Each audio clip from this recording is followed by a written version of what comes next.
Good afternoon, everybody. Welcome to the Fire Protection and Industry Board Stakeholder Forum for the aviation industry. My name's Ray Walton. I'm the General Manager of Kidder Aerospace and Defence Proprietary Limited here in Melbourne. I've been with Kidder for 15 years. My experience in the aviation industry dates back for 40 years now, so it's 40 years in aerospace and defence. So hopefully I can add a little bit to today's presentation. But what we'd like to do is to make it interactive. We would like people to ask questions and while we go through the discussion. The following presentation is a little bit wordy. I don't intend to sit here and read it all out to everybody, but certainly we welcome the feedback from everybody that's listening in to this webinar. Today's agenda for the webinar, and these are some of the goals we want to discuss. Scheduled gases in the aviation sector. What makes Halon an effective extinguishing agent? Halon in the aviation sector. Halon and the Montreal Protocol. The effects of Halon on the ozone layer. The Halon special permit. The permit that is granted is subject to board imposed requirements. The Fire Protection Industry Board ODS and SGG Risk Management Strategy Plan. And just before we go any further, just reminding that ODS is ozone depleting substance and SGG is synthetic greenhouse gas. Then there's recommendations by the board, a little bit on education and engagement, and then, if so, questions at the end. So scheduled gases in the aviation sector. And we're talking about commercial and military sectors here. Both these sectors rely heavily on halons to extinguish and suppress fires in both fixed and rotary wing aircraft. And basically, rotary wing, you're talking about helicopters.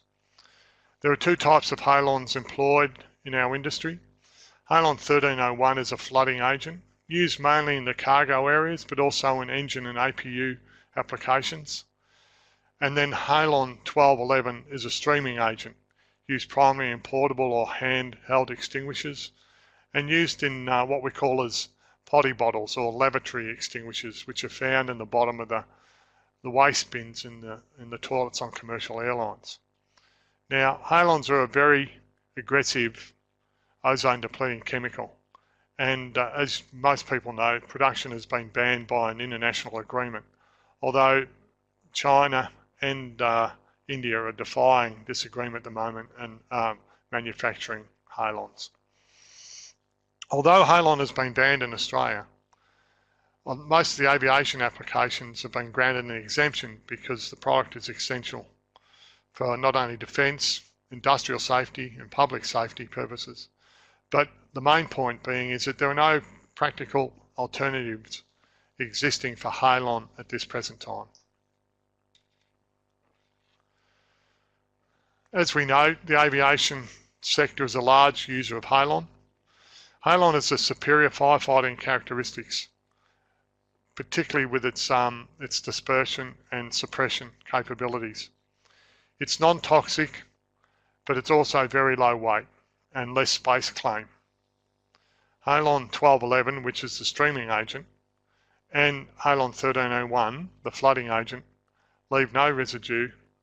And their other desirable characteristics are the avoidance of clean-up issues, their minimal thermal decompression products, and suitable for use on live electrical equipment. Right.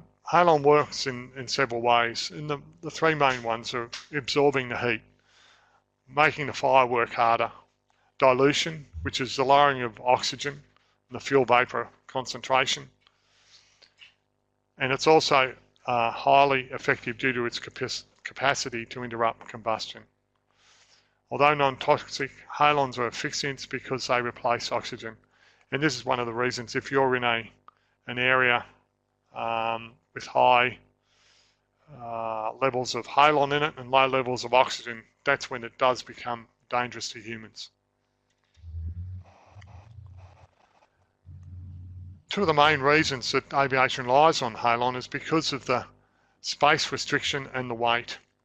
And if we use an example at the moment, if you look at the new Qantas 787-9 Dreamliner that's flying from Perth to London non-stop, there are 7 cargo bottles on that aircraft. It's a full ETOPS aircraft, weighing up to 40 kilos each. So the closest agent you could use as an alternative, you would need nearly 2 to 1 in weight. So instead of, say, nearly 300 kilos of Halon, you'd need 600 kilos and then the additional space cone. And that's one of the main reasons that Halon is still used in aviation in that area.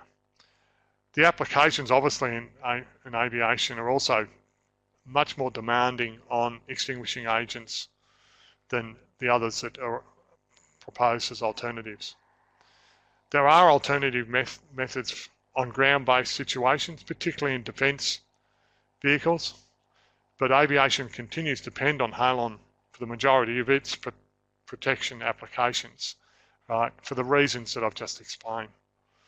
And this is ongoing despite for over 20 years of research into Halon replacements.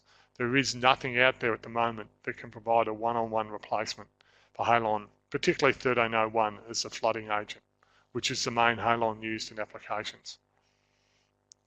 So it's because of these applications and characteristics that replacing Halon for the aviation sector is proving technically difficult. Halon and the Montreal Protocol. The Montreal Protocol sets binding phase-out obligations for developed and developing countries for Halon.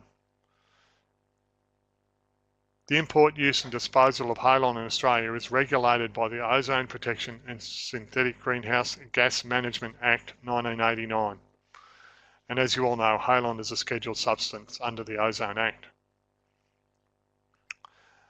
Whilst Halon is very effective as a firefighting chemical, one of the things that is not so good about Halon is that it has a very long life in the atmosphere. When it breaks down, it depletes the ozone layer. The aviation industry was granted an exemption from continued Halon use because none of the existing agents, as we discussed before, could meet the stringent performance requirements to ensure safety of flight. The Fire Protection Industry Board runs a permit scheme controlling the handling, use, trade of bulk Halon not in equipment to reduce accidental discharge to the atmosphere.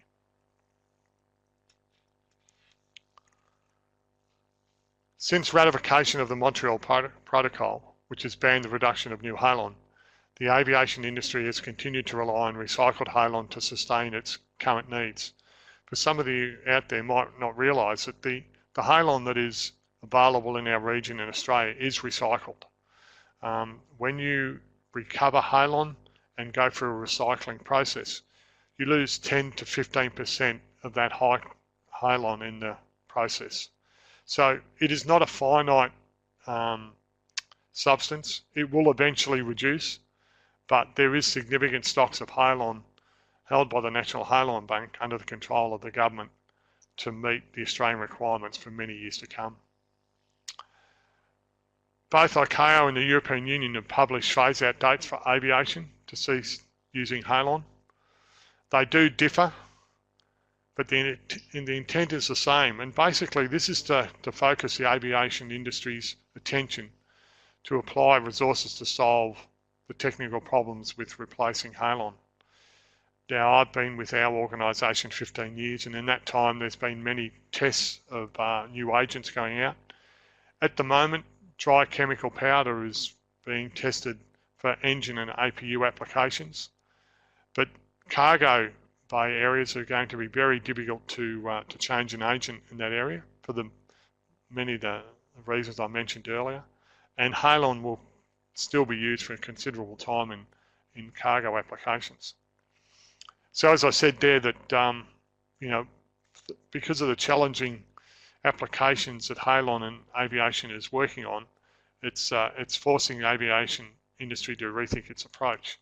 There are a number of applications in the military aviation area where Halon has been phased out. Other SGGs are being used in lieu of halon, and they're developing ways around the space and weight claim on those applications. The effects of halon on the ozone layer. Now, most of us all know the main effect, but there's some others there, and this is for your information, just so that you've got more information.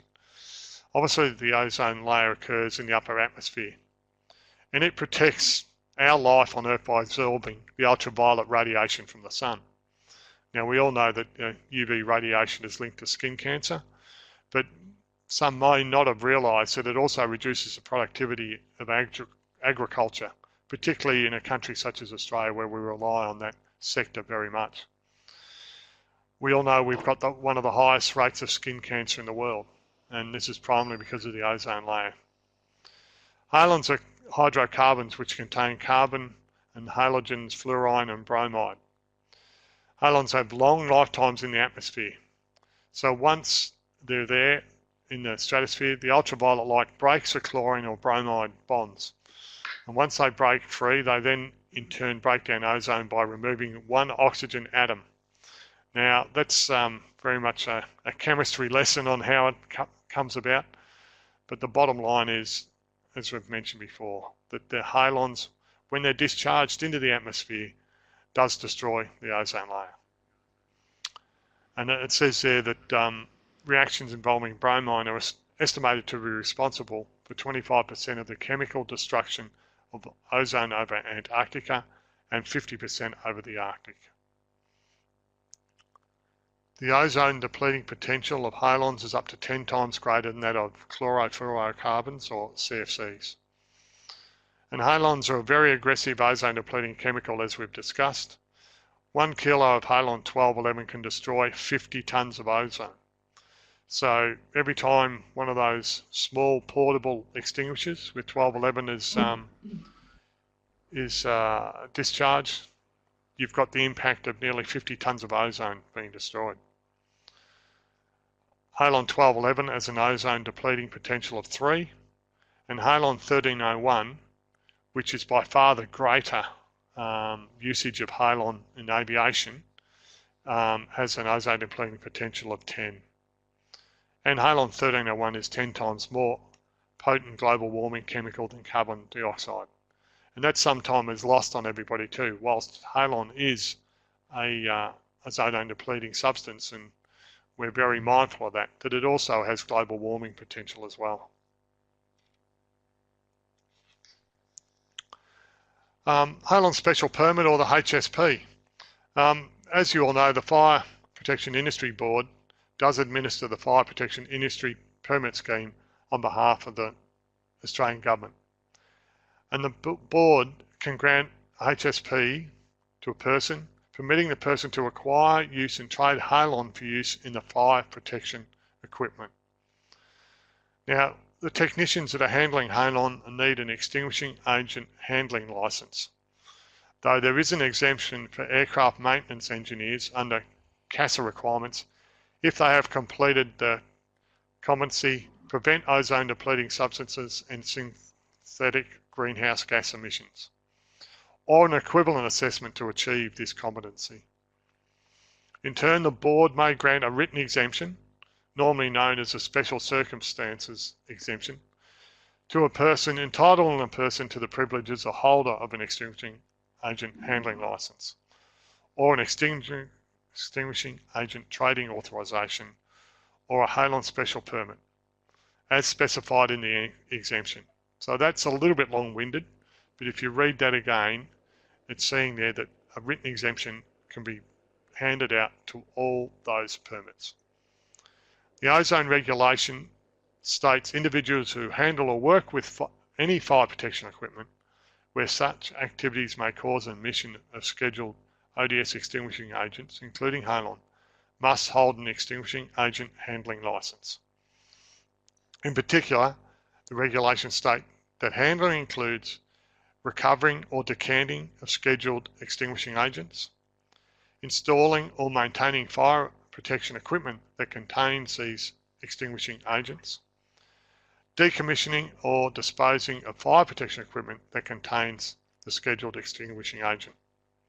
But handling does not include the transport of fire protection equipment or the use of the fire protection equipment to prevent, control or extinguish a fire, suppress an explosion. So basically that means the fire protection equipment used there for the reason it's there, to stop an incident or suppress a fire. It also does state there that if you're transporting halon, whether it in an extinguisher or one way, that you do not need a license for that. So freight companies are not bound to have extinguishing agent handling licenses.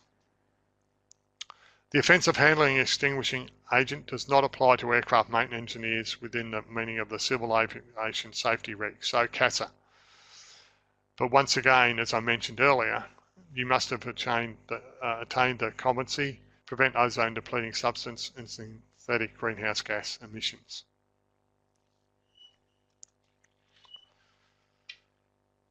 The board grants permits under the following conditions.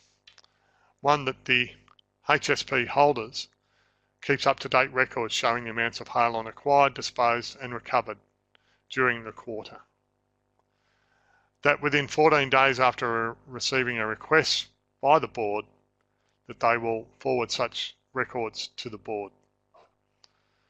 That the HSP has equipment that is adequate for the holders' activities, including leak detectors, vacuum pumps and recovery units. And also that the HSP does maintain and operates correctly that equipment to prevent avoidable emissions of agents. At least every quarter, you must check any halon extinguishing agent container at the premises for leaks. And this is particularly important during the warmer months in an Australian summer, where most locations where halon is kept is not air conditioned, and most vessels of halon do have pressure relief valves. So in high temperatures, the pressure in the vessel can increase, where thereby the safety valve will release. So you need to ensure that you're mindful of that fact itself. Make sure that the container that's filled by the holder meets AS NZS 2030.1 standard, and that you do have in effect a risk management plan as approved by the board at the time of your application. Also ensure that the premises that has any extinguishing agent is handled in accordance with each of the applicable standards set out in table 326 of the regulations. Also ensure that destruction of any halon extinguishing agent is carried out only by the holder of the approval given by the Minister under Regulation 306. And this is important as well. Make sure that if any agent is handed in to you, or you need to dispose of any agent, that you do it through the appropriate means. And being that most of the people on the call today will hold a HSP, that point being is the National Halon Bank should be your first point of call. As I've just mentioned, and must accept any surrendered halon that has been used or appears to be intended for use in fire protection equipment.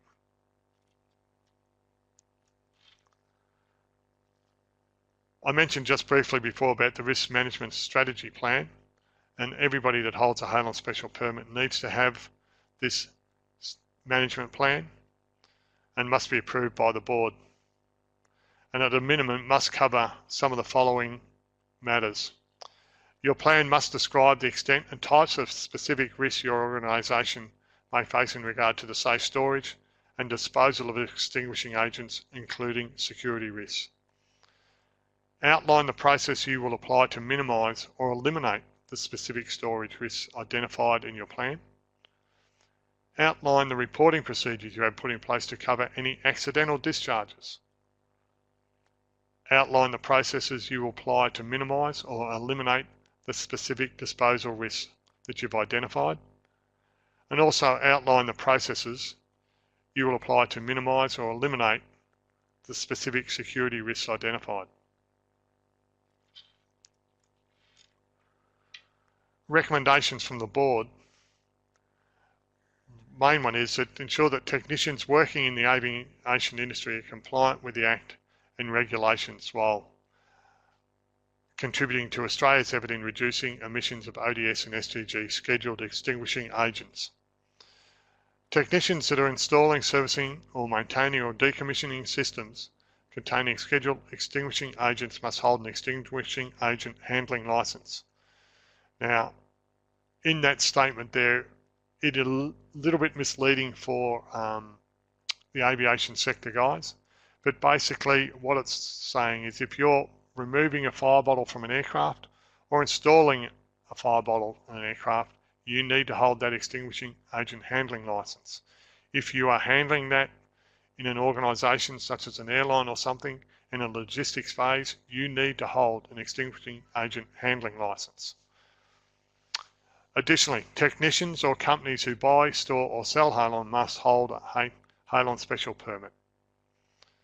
At a minimum, all personnel, whether technical or non-technical, handling Halon equipment should complete the competency unit Prevent Ozone Depleting Substance in Synthetic Greenhouse Gas Emissions. And as I alluded to before, it's not just technical people, it can be non-technical in a logistics area that are handling the bottles. The technician may remove it from the aircraft and hand it to their logistics people for packaging and then forwarding out to a depot level maintenance facility. So those personnel must hold a handling licence as well. The technicians that are regularly servicing the maintenance of gaseous fire suppression systems to ensure full functionality in the event of a fire, and the holders of an EAHL or HSP can only possess Halon for use in fire protection equipment. So if you're working in a multi-discipline company and you're looking at Halons in other activities other than fire protection, then you must ensure that you have the appropriate level of licensing. Part of the board's responsibility is the education engagement with stakeholders in many different forums. We have the fact sheet, we have the quarterly gas bag that goes out to all licence holders and members. We have regular stakeholder forums that are held around Australia, and today's webinar is the first in a number of stakeholder forums that will be happening over the next few weeks. And also there is a good practice guide that is full of information. So these are all available to all members and licence holders. And if you need anything more on that, go to the website or simply contact the Fire Protection Industry Board and its CEO here at the Fire Protection Association Australia. Well, that's about finishes off the webinar. If you've got any questions, certainly you can type them in on the chat line. I believe we're having some problems with hearing people back over the web at the moment. So what I'll do is I'll sit here and try and look handsome as best as I can and look at the chat line and see if anybody's got any questions. We do have some that have been sent to us previously for people that apologise they couldn't be on. But unfortunately, some of them need to be addressed by the department, and I don't think we can do that without any verbal response. But there's a couple here that I can answer while you're typing up any questions. One of the questions is, if I've worked for many years with scheduled extinguishing agents, do I still need an extinguishing agent handling licence? The answer to that is yes. You do need that, although how you get that licence is open to the board discretion. Normally there's training that needs to be done before a licence will be given, but there is consideration to recognition of prior learning and any experience that you may have. But the bottom line is, yes, you still need a licence. Another question we've got, who needs a Halon special permit? Well, basically, any person or company that possesses Halon will need a HSP. The only clarification you need to use on that is, if you're a small airline, regional airline or private owner, that you have a Halon extinguisher on your aircraft and it's on your aircraft and you don't have any spares, then you do not need to hold a Halon special permit. But should you have any spare bottles or in storage at your facility, you definitely need to hold a Halon special permit. I've just seen a question come up from Martin Murphy. Hi, I have had previous advice that our storemen don't need the CPP competency. Has this changed? Martin, I will take that on advice, and maybe it's a little bit easier to go through this, to know exactly what the full circumstances of what your company is and what you do. So maybe I'll address this back and get the board and the team here to respond back to you on that, so we just get an understanding of what your previous advice was and what your current activities are. Sorry that I can't give you an answer straight up.